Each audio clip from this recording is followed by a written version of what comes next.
Cuando el 13 de marzo de 2020 se reportó el primer brote de COVID-19 en Guatemala, la duda que surgió era si el gobierno de Alejandro Yamatei estaba preparado para gestionar una crisis sanitaria.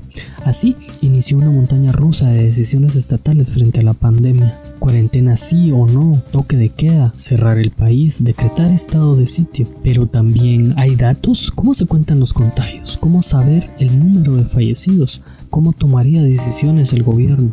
Al principio, los guatemaltecos esperaban cada noche la cadena nacional, donde el presidente contaba los datos más recientes y cómo evolucionaba el virus en Guatemala. El presidente anunció el cierre del aeropuerto, se obligó el uso de mascarillas, se detuvo el comercio, la educación y el transporte, se clausuraron las fronteras y se impuso toque de queda cada día. Se habían tenido 2 meses de gracia desde la aparición del nuevo virus en China para tomar decisiones, y ahora todo era sobrevivir y aprender a vivir con la pandemia.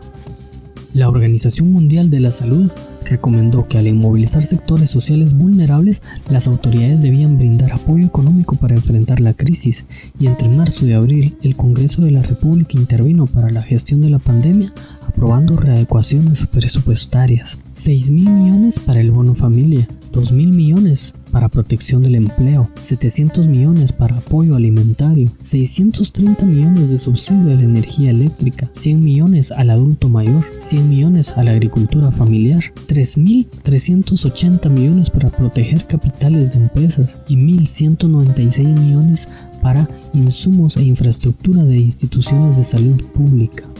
En las cadenas de información nacional durante varias semanas el gobierno se negó a dar el detalle de datos de infectados a nivel municipal.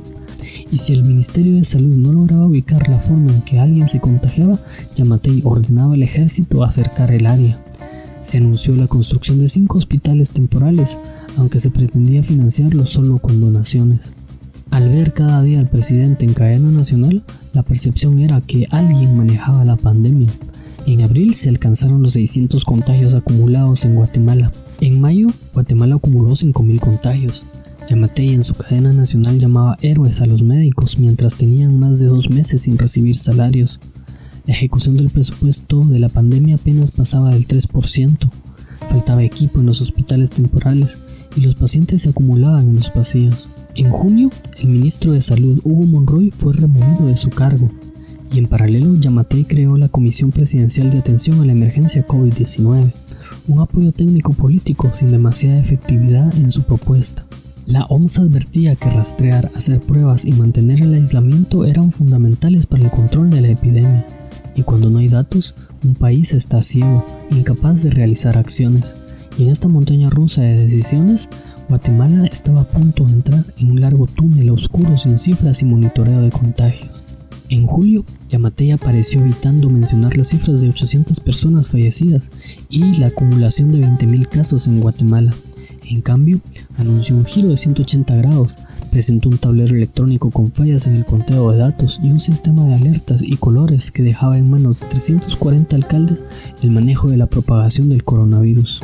Una de las cosas que hemos perdido el tiempo, no porque no querramos, sino porque nos hemos mantenido ocupados con todo este tiempo de coronavirus. Yo ya, gracias a Dios, ya voy saliendo de ese tema para poder retomar el tema de gobernar el país con toda la fuerza, que hoy ya le trasladamos la responsabilidad a la gente. Si la gente quiere cuidar, se cuida. Si no, le echamos la tarjeta roja, ya será. Hoy sí es problema de la gente.